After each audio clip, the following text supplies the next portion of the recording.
प्यारे बच्चों, आज हम समझेंगे कि मानव की एक कोशिका में डीएनए की मोलर सांद्रता क्या होगी, इसके बारे में हम समझेंगे।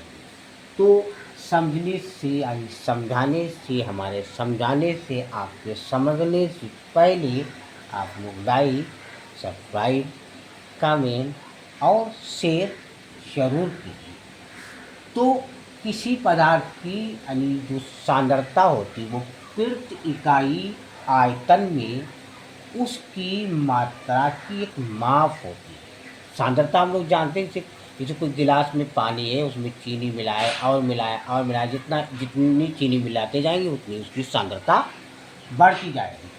तो अब मोलर जो सांद्रता होती है उसको एक माप होती है और इसे समानता मोलरता के पदों में व्यक्त करते हैं। किसी पदार्थ की मोलरता 1 लीटर आयतन में उपस्थित उसके अणुओं की संख्या होती है और इसका मात्रक मोल प्रति लीटर होता है। अब बात आई है यहाँ मानव की एक कोशिका में यानी डीएनए की मोलर सांद्रता। तो जो एक कोशिका होती है, पहले हमको ये जानना पड़ेगा कि एक कोशिका में कितने डीएनए होते हैं। तो जो डीएनए होता है वो कोशिका के यानी केंद्रक में होता है और एक कोशिका में जो गुणसूत्र होते हैं ना, उसी में केंद्रक में गुणसूत्र भी होते हैं जिनको क्रोमोसोम बोलते हैं। तो वो जोड़ों में 23 कुल मिला करके 40 होते हैं।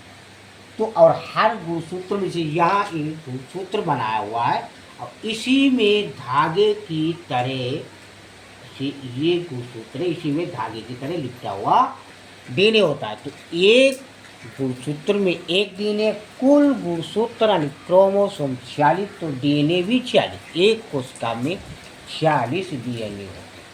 अब हमको इसकी मोलर सांद्रता निकालने में आसानी होगी।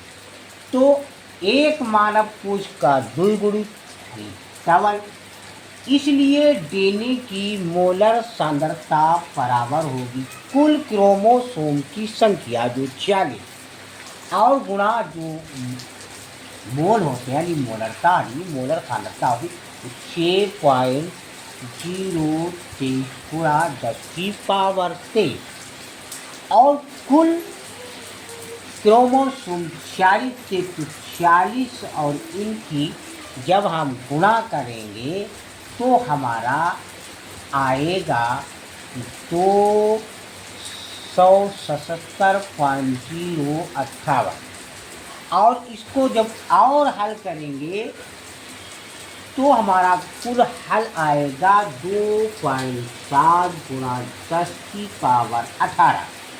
तो जो मानव की ये कोशिका है उसमें यानी डीएनए की मोलर सांद्रता 2.7 गुणा 10⁻18 मोल होगी। ये बच्चों डीएनए की मोलर सांद्रता है मानव की ये कोशिका में। बच्चों लाइक, सब्सक्राइब हमने आपको बताया और कमेंट करना मत भूलिए। ज़्यादा से ज़्यादा, अधिक से अधिक छात्रों के पास, बच्चों के पास वीडियो को शेयर कीजिए।